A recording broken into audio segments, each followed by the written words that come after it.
Welcome back to Take That to the Bank. This is episode 6.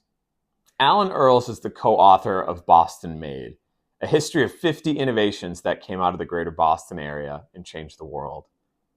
He reached out after reading a paper I published in May called Capital is the Only Magnet, and that paper argues that Boston's innovation economy was built by coordinated capital and that the pipeline that built that is gone. Alan's book tells the other half of that story, which is that Boston's collapsed 4 times and it's come back 4 times. So I wanted to put those two ideas in the same room and see what happened. We talked about the Massachusetts Miracle, about General George Doriot, and the venture capital model that was designed in Cambridge and then exported to California. We talked about Ohio, about energy, and about why the blue-collar side of this story keeps getting left out. But one note to make before we do start is that this conversation was going so well that my phone ran out of storage before we were done. So this is part 1, and Alan has agreed to come back for part 2. You'll hear right where it ends, and I think you'll understand why I wanted to keep it going. Here's Alan Earls. Well, Alan, welcome to the studio. This show, which you've never seen before, no, I have not, is called Take That to the Bank. I love You'll be our 6th episode. And I've done a bunch of solo sort of introductory conversations about, being contrarian and trying to look at a holistic picture of what's going on to distill media and understand what's really going on. Because, in the 10 years I spent in elected office, you just recognize that people are fed information in a certain way, and they consume information in a certain way. Right. And it leads to all of these distorted images of reality. I know. And it's played out in front of you. Yeah, when I talk to fellow media people, because I also have been in and out of the media, or PR people, they understand. They play that dynamic between what is real and what people think is real. And sometimes that's constructive, sometimes not so much. But not enough information consumers really understand what they're consuming, or where it's going. Totally. There's a woman that I've followed for a while. Her name is Catherine Austin Fitts, and she was an undersecretary for housing and urban development in the George H.W. Bush administration. And she was a Wall Street investment banker, really smart woman. And she's got a publication called The Solari Report. And Catherine, I want you to come on here. I'm putting it out there now. We're going to sit down together. I've met her a few times. She's just an amazing person. And really, she takes a holistic picture of the world and tries to understand what is global governance, right? But that aside, she looks at manufactured reality and then reality, and trying to discern, of course, the difference between. But thanks for being here. This is Alan Earls. Everyone, please folks. say hello. The world famous Alan Earls. And we're gonna world famous, definitely. Yeah. I mean, like you're an independent writer, you're an author, you're a historian, and we're gonna get to know you about all your work, and we're gonna have a great conversation today. But you have to say auteur. Oh, auteur. That makes it sound much more important than auteur. Absolutely. If you put a French accent on anything, it sounds like shopping at Target and all that stuff. So Alan is the co-author of a book that you've probably seen before. It's called Boston Made, and it's a history of innovation, innovations that change the way that we see the world, all from the greater Boston area. So we're going to talk about this book, and we're going to talk about your work. So Alan, get us started. Who are you? Let's see. How could I gin it up to sound exciting? I'm a guy who grew up in this area, a native. Never left Massachusetts, which makes me something of an exception nowadays. And grew up in the greater Boston area. My dad was an engineer at a bunch of tech companies when I was growing up. And I worked at a few tech companies before I settled into being a writer of some kind. And I ended up covering the so-called Massachusetts Miracle. Speaking of manufactured reality, there was some reality there, but it was definitely ginned up for political purposes. Sure.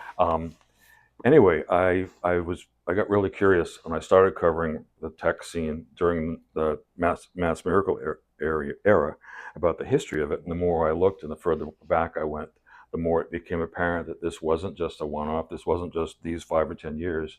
There were roots. And later on, I ended up meeting with Bob Krim, and I actually worked with his father on a book about Raytheon. He was the archivist at Raytheon. And I'd done some bits and pieces of reading going back further, and Bob Krim spent, I guess, 10 or 15 years with a group of researchers looking at the history of innovation in Massachusetts. And you can take it right back to when Europeans got off the boat. And some of that was baked into their culture, some of it was the times, but there's been this heartbeat of change and dynamism here in Massachusetts has come and go a bit. But the key is we've always had this rebirth. People are always thinking here. I just saw a quote in a publication a few days ago. Mark Twain said, if you're from Boston, they want to know what you know. If you're from New York, they want to know how much you're worth. And if you're from Pennsylvania, from Philadelphia, they want to know who your family is. Yeah. And that sums it up a bit. Right. Boston folks are very into thinking, developing new ideas, wrestling with ideas, and coming up with new things. So you mentioned the Massachusetts Miracle, and for those who don't know what that is, can you please tell us? Well, it's not Catholic. Massachusetts has a lot of Catholic roots, but that's not what it's about. The 1970s here, I can attest, I was a youngin' at the time, were pretty awful. Unemployment at one point, I think, topped 12%. Wow. In the mid-70s. All the very old industries, shoemaking, textiles, had collapsed entirely. And the tech industry, which at the time was mostly defense with some computers and software starting to come in, had also hit a rough patch. Government support had disappeared. It was the era of détente, where the government was spending less on nuclear bombs and missiles and all that, and the space program had wound down. So anyone with any brains left. I knew an awful lot of people who just packed their car and moved to Texas or Colorado or California. And that was the early 80s when things started to pick up. The minicomputer industry particularly had finally found its feet and was really starting to penetrate business globally. And we had 3 or 4 major companies, especially Digital and Data General, in that field. Yep. Hiring people left and right. The sector was growing like crazy, especially in the early 80s. So that comeback story, which was furthered by software, by the beginnings of the biotech industry, very small beginnings at the time, but all that was kind of put under the rubric. I don't know which journalist or publicist invented it, but it was called the mass miracle because it went from being the worst place to be to being a pretty good place to be in a space of like 5 or 10 years. It was a big turnaround. And there are a number of sort of interweaving factors that probably contributed to the demise and then the opportunity for the miracle to happen. Right. What's interesting, you reached out to me. We had met a couple of years ago during this U.S. Senate campaign in 24, Right. and you got me in the local Franklin News, which was great. And at that time, of course, having a different conversation, but you reached out after reading a paper that I had put out called "Capital is the Only Magnet." We'll share that in the show notes. But in "Capital is the Only Magnet," I traced the history of how Boston and Massachusetts sort of became this innovation economy. But where you're talking about the Massachusetts Miracle, there were 2 things that happened. What you lost was the blue collar jobs. Right. At the same time that there was a rise in tech, right? And what's not been replaced in Massachusetts is that blue collar loss. So in Quincy alone, in the 80s, we had the General Dynamic plant in the shipyard. I think in one felt swoop, we lost 30,000 jobs. Oh yeah, and that's all over the state. All the so-called gateway cities had victim stories like that. Right. Little tiny Hopedale near Milford. Yep. Up until about 1975 or 80, they employed several thousand people in a big plant that manufactured machines for the textile industry globally, and it went through a couple of acquisitions and then just closed. Poof, gone. And it's crazy because that is when you hear the national conversation about main streets. Right. That's what happened. It was the sucking sound. It was this deindustrialization of the United States of America. Yep. Right. That left all of our cities and towns and their main streets decimated. Right. And that's a whole deep story on its own. There are some observers who think part of it was a lot of the older firms, like the one I mentioned at Little Hopedale, had retained family ownership, and the second or third or fourth generations weren't always as committed or dynamic or ready to change and adapt. And sometimes corporate raiders came in, bought them, took whatever value they could, and scrammed. And that was a problem in and of itself. And furthermore, the mobility of capital and the openness of our trading system made it easy for foreign, non-U.S. based companies to come in and do the things we had been doing. sometimes doing it better. That was the other problem, because sometimes there wasn't enough dynamism here to meet the challenge. Sure. And then later, just you could invest in China or Taiwan or a million other places with the money you could have invested in Holyoke or Hopedale and make a lot more money somewhere else. Totally. So that became a complicated problem that's, I think, we're starting to think about unraveling, but we're not there yet. So let's go back to the miracle. Yeah. What were the inputs, right? What were the successful inputs to make this happen? Well, as I think you alluded before we started being on camera, a lot of Massachusetts today stems from roughly the World War II period, when there was a huge influx of spending. Some relatively dynamic small companies at the time, like Raytheon, profited immensely from that. Government spending. The development of radar, which was huge, one of the kind of war-winning technologies. An awful lot of that happened in Cambridge at the Radiation Lab. Mm-hmm. And companies like Raytheon, particularly, that was very new and dynamic, profited from that group tenfold by the end of the war. And then when the Cold War came in, that company and others like it profited on new weapon systems, missile systems, computing systems. And again, government was a seed. Government invested in some of the early computing technology at MIT, which led directly to Digital Equipment Corporation and the mini-computers, which were not only mini, but they were also interactive, which is something people often lose sight of.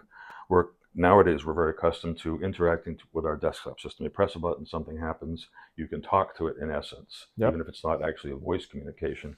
Whereas prior computing systems, and for a long time, all other computing systems, were you put together a program to do something, a lot of data, and you jump it into this machine and it chews on it for half an hour and then spits out an answer. Output, yeah. But this idea of being able to have the computation capability as part of your life, especially if you're an engineer or something, you wanted to do that, or running systems, running process controls, having a computer do that. A lot of that was rooted here in the interactivity of the early systems that came out of MIT. Because I'm sorry, I'm going on. That's fine. Don't give me a soapbox. This is great. Shut up. No, yeah, this is great. The Navy, and I think the Air Force dived into, wanted a computing system that could help run a simulator for pilots, because training pilots, having them go up in an airplane and then crash, was not only tragic but extremely expensive. So they wanted something that could begin to realistically simulate what a pilot needed to do and throw variables in there, which at the time nothing could do. But the emphasis of the MIT program, Whirlwind was the name of it, I believe. Yeah, Whirlwind, was to create this fast computer that could interact with lots of inputs and produce outputs right away. And that the people from there, Ken Olsen and others, started Digital Equipment Corporation, and that was a whole stream that led pretty directly to personal computers. Nobody here, unfortunately, got on that bandwagon in time, but the concepts, the way of architecting, were born here.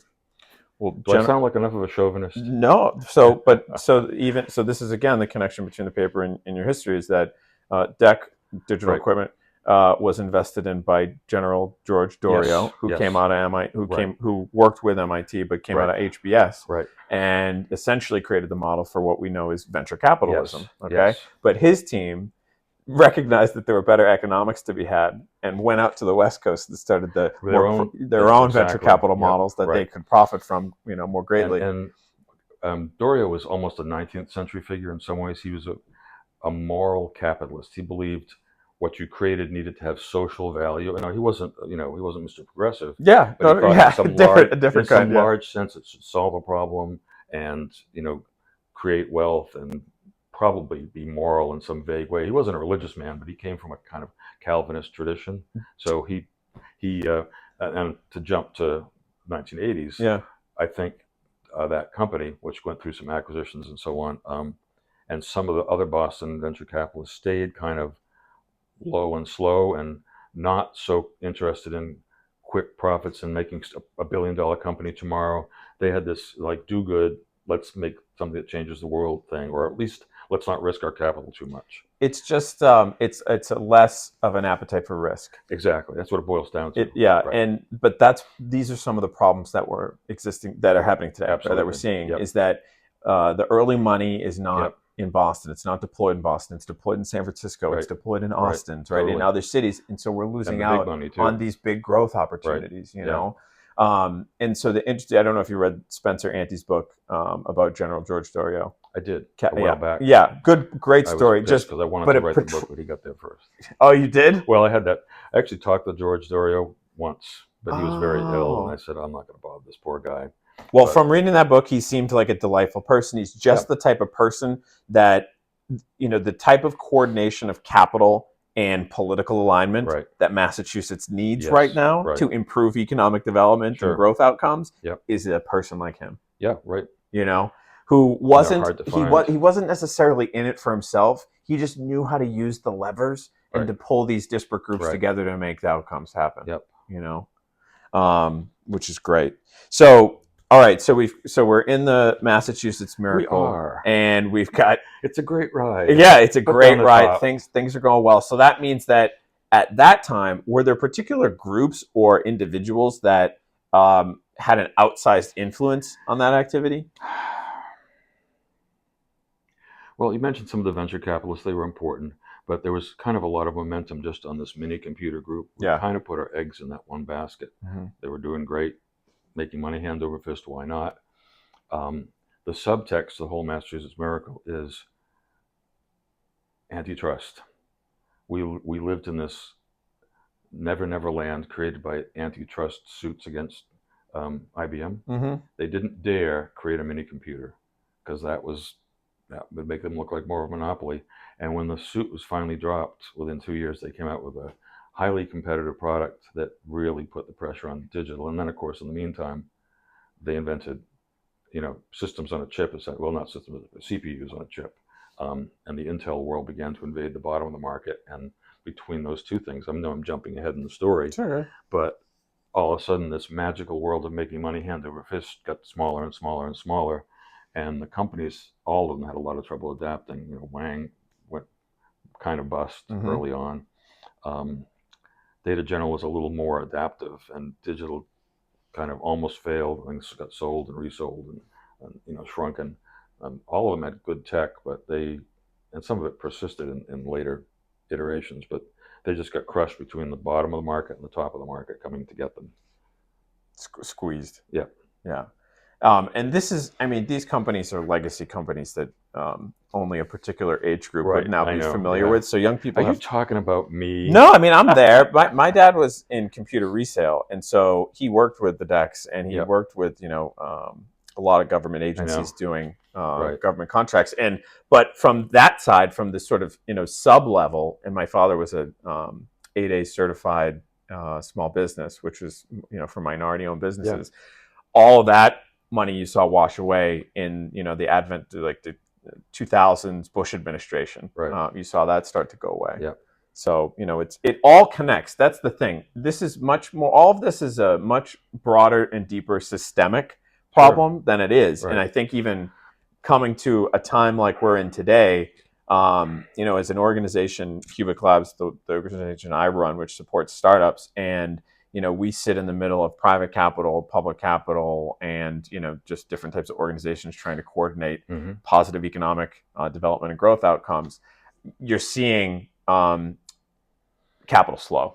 Yeah. You know what I mean? Or it's sort of just evaporate. Right. It was never there.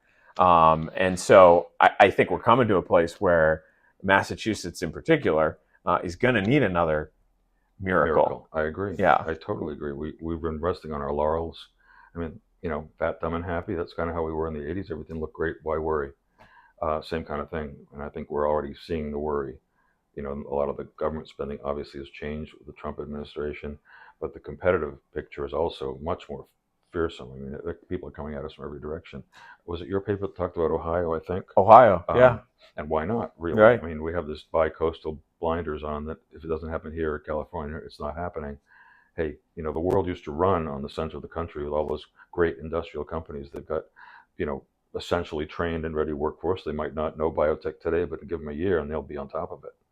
And Ohio's interesting for a number of reasons. And if you were, sort of paying attention to trends or connecting backwards, you can see what was interesting about Ohio is that they made a collective push between the business and their representatives to government to pursue becoming a tech hub, an innovation hub. And so They have huge companies that have invested billions. Intel, I think Meta has gone there. Microsoft had one. I think they pulled out.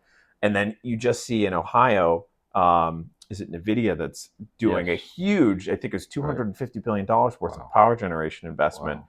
But also you look back at other people, the J.D. Vances of the world, who it doesn't matter if you like or don't like, before he was a U.S. Senator, he wrote the book, and then he paired up with Steve Case, and they had that fund for a minute. It was Rise of the Rest Fund, I think it was called. And so you just saw there was a concerted effort in that region to help propel sort of some of these middle states, which has worked out. Ohio benefited greatly from that coordination, and then from the CHIPS Act into what we're seeing in these positive economic development outcomes today. I compare it to Ohio because it's a place that you wouldn't necessarily expect, at least in this innovation age. But why not, really? Because, where do the Wright brothers start? Ohio. Yeah, and you think Rockefeller, like you think oil and gas. People were capable of creating really important things there before. They've still been doing it more on the down low, but got to pay attention to all those competitors and figure out how we do it better or do it different or something. Well, you had said something earlier, but I think it was in the 70s, that you saw people who were leaving to other places like Texas and Colorado. Was it at the same levels of what we're seeing in a place like Massachusetts I today? think it might have been more. I mean, wow. I knew so many people that had just picked up and left. At least if you were younger and mobile at all. I can't speak to the older people because I didn't know that many older people, but people would just say, I'm out of here. This place is dead. Pack the station wagon or the minivan, or no minivans, but the Toyota Corolla or something, and scram. I could name probably 8 or 10 people I knew that just left. So this is just history repeating. Kind of, yeah. I don't think it's gotten quite as bad because, as I said, the unemployment was really high at that point, and there were no clear prospects, and economic growth was just almost non-existent in this area. It was a decrepit city and area. I was joking with you when I came in. I used to think Quincy was a little sleepy and I was going to have no problem finding a parking space here, but no, not the case. No, Quincy's happening right now. Very happening, and almost every place in Massachusetts is, to varying degrees. We still need to do something to sustain it or grow it, but it's a lot better than it was in, say, 1979. I can guarantee you that. Yeah, and well, the thing about here is that Quincy's absorbed a lot of the, I guess, supply constraints of the greater Boston, like residential real estate supply constraints of the greater Boston area, and developers that want to do business in Boston, but the political environment is not very welcoming. They're coming here. You can see that. Yeah, so you have the John Hines, we have Suffolk Construction all over the place, who are doing work, which is great for a place like Quincy, who welcomes it because Quincy wants to grow, and it improves the profile, generally. So, in your book, you talk about the 4 collapses. Yes. You're going to ask me to recite these from memory, aren't you? No. We can talk about components of them, I think I know what they are off the top of my head, but it's been a few years since I popped my own book open. But yeah, there were several. There was the initial failure of the agriculture economy, and then the shipping economy came in to replace it, and that persisted for a while, and then manufacturing came in to replace that, and then tech and financial services, I guess, in the latter part of the 20th century. Did I get that right? Yeah. Okay. And I think, what not to quiz you on your own book or the collapses themselves, but I wanted to get to, I think, a focus on, what the mechanisms around talent and capital and money and how, each were influential. Right. Well, my co-author, Bob Krim, who made a much more organized study of this than I have ever done. I'm more rich in anecdotes. He tried to distill it down into key things, and he has a list, I think somewhere in the book, of the kind of key factors that propel things forward. Having a driving entrepreneur is one of them. Somebody who's he's going to bet his life and his savings on something. It's going to happen no matter what any doubters say. And then having a local market, if you can at least sell to people in New England, that's a good start.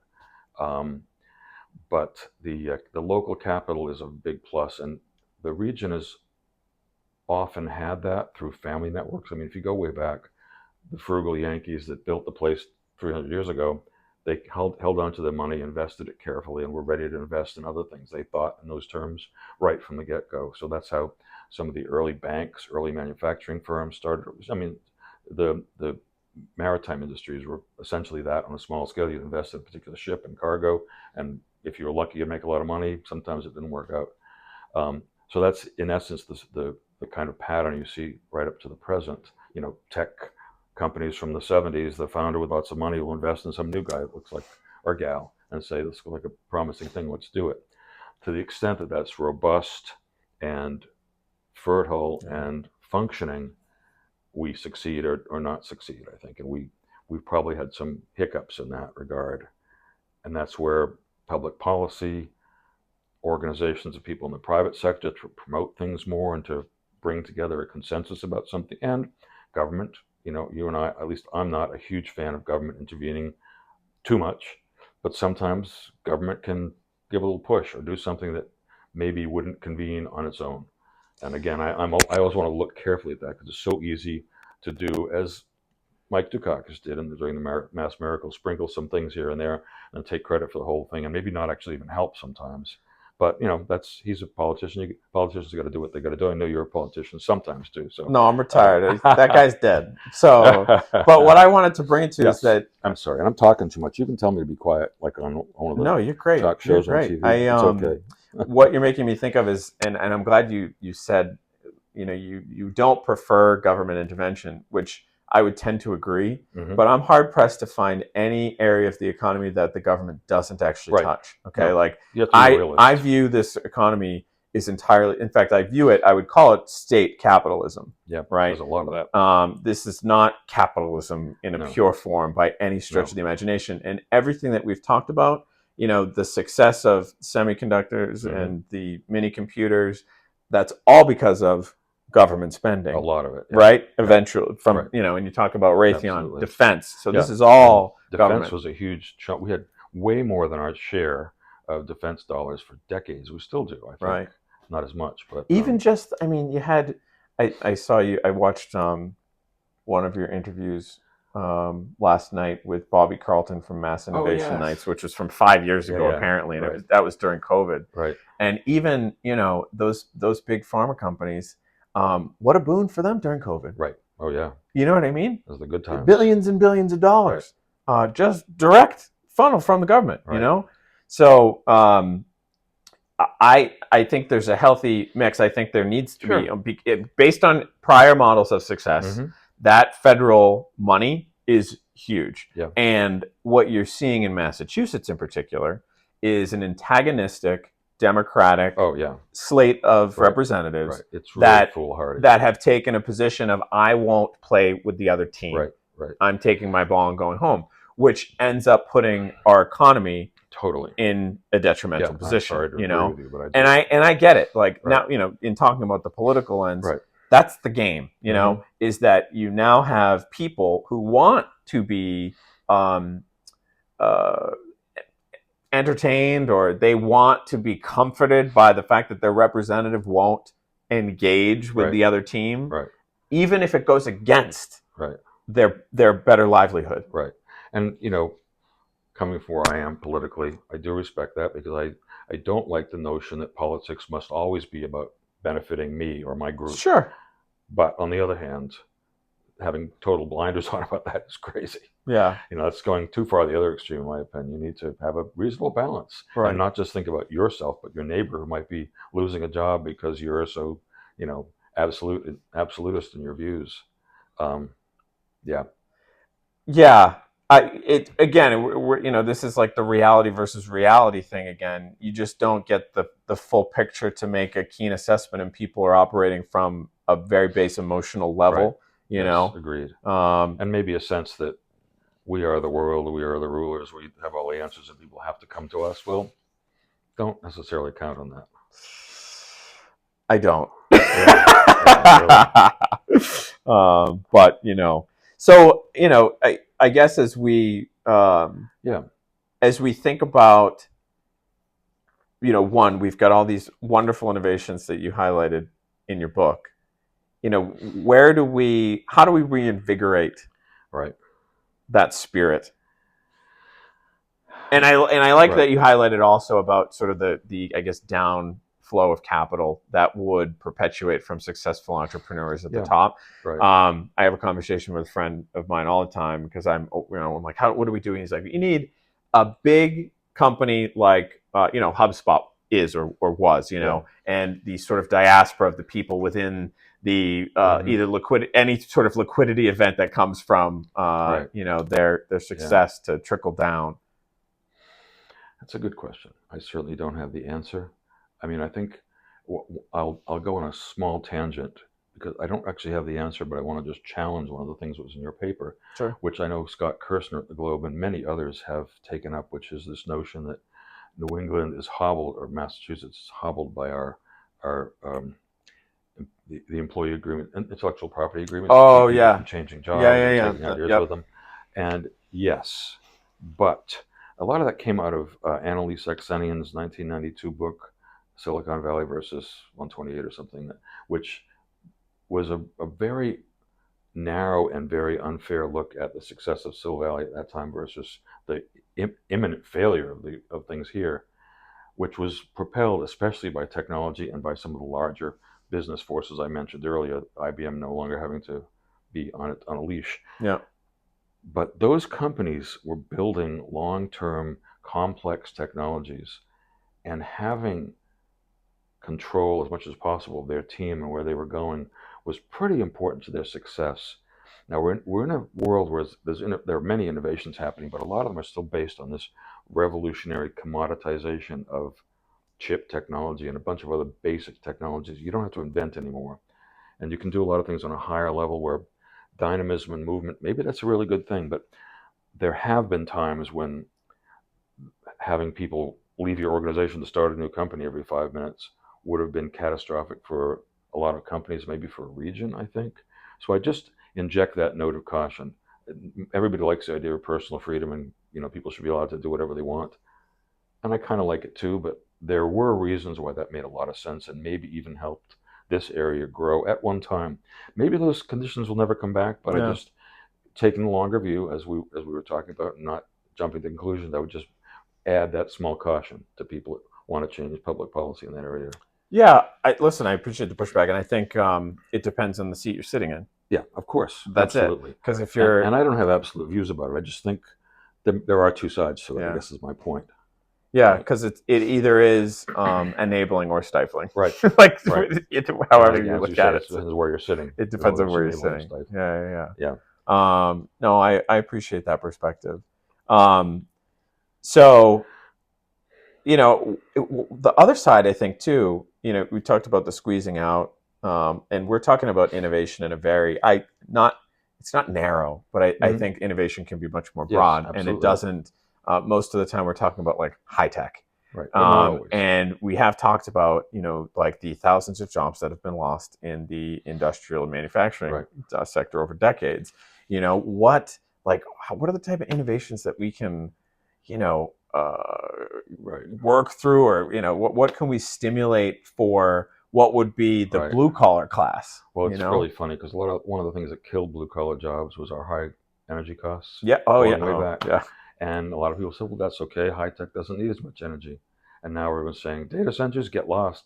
We don't want you to have any of our electricity that we want for our heating, home heating and air conditioning. Go to hell. That's a tough And argument that too. really matters for both blue collar, so-called, and tech jobs now is abundant and affordable power. So I think that's something that's got to be wrestled with. Probably creation of more power sources more locally or something, but it's got to happen. We've kind of gone off on this very narrow promontory of everything's going to be clean and beautiful, and we're the waves are lapping at us from both sides, and we need to rethink some of that. No, I don't want to pave the world in coal smoke exactly at all, but we need to have I think a broader, more realistic conversation about that first off. I couldn't agree with you more. I'm laughing because I just think that everyone is we've fallen victim to this like magical thinking. Totally. And so this concept, rainbows and unicorns and stuff. Yep. There's magical thinking on a number of levels. Mhm. I mean, you could rent control is magical thinking, Yes, right. and green world is magical thinking, but it's really people are being put upon, and I think this is a deep discussion and narrative Absolutely. that we need to grow up, Right. because we're not having serious discussions around serious problems. Right. And there's a group of people in particular that continue to promote. It's a feeling. They want to feel good about a Yes. situation Right. and not address the actual issues Right. and get to the heart center. So this data center in particular, I mean, energy costs in Massachusetts are some of the highest in the country. Absolutely. Okay, which prevent big businesses margin. from wanting to Right. even locate here, Right. because that's a huge cost.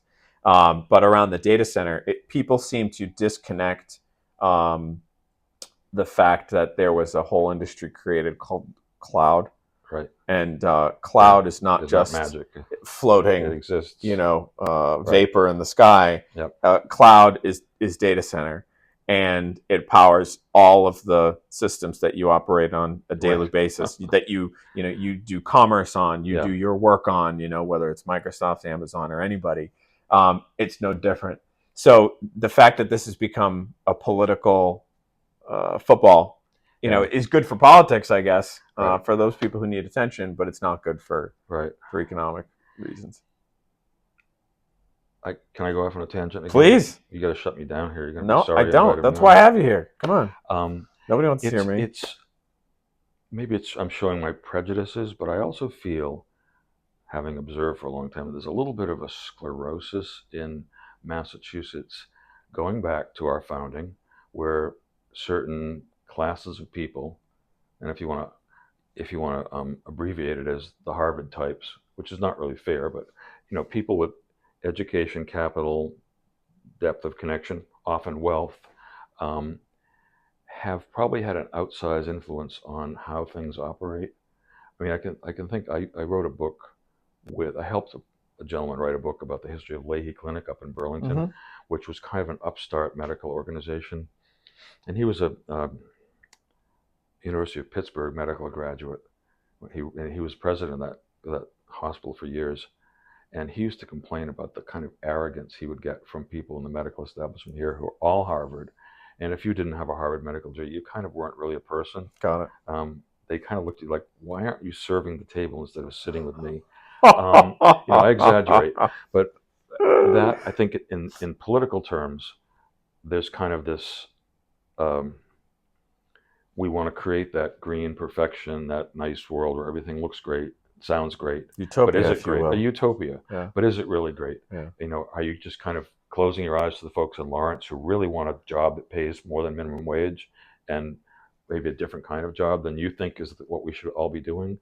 And that's a vague, non-scientific, and probably overly personal assessment of the state. But there's some of that, and I think you probably wouldn't get that in a lot of other places. Sil Valley is all people from somewhere else. They just came there to make money. They're going to do whatever it takes to make money. They're going to change the world. And we have that kind of overlay, and maybe even Doriot and the venture capital community is a little bit like that. So that's where the recording stops, right as Alan is getting into the part of the conversation I most wanted to have, which is what it actually takes to reinvigorate this place and who gets to sit at the table when that does happen. We're going to pick that back up in part 2, along with the question I came in wanting to ask him, which is whether Boston gets a 5th comeback, or whether we already exported the thing that made our first 4 possible. The paper that I talked about, Capital is the Only Magnet, and Alan's book are both linked in the show notes. So if this episode made you see the Massachusetts miracle a little differently, send it to someone who thinks that Route 128 lost to Silicon Valley because of culture. Thanks for listening, and I'll see you next time. You take that to the bank.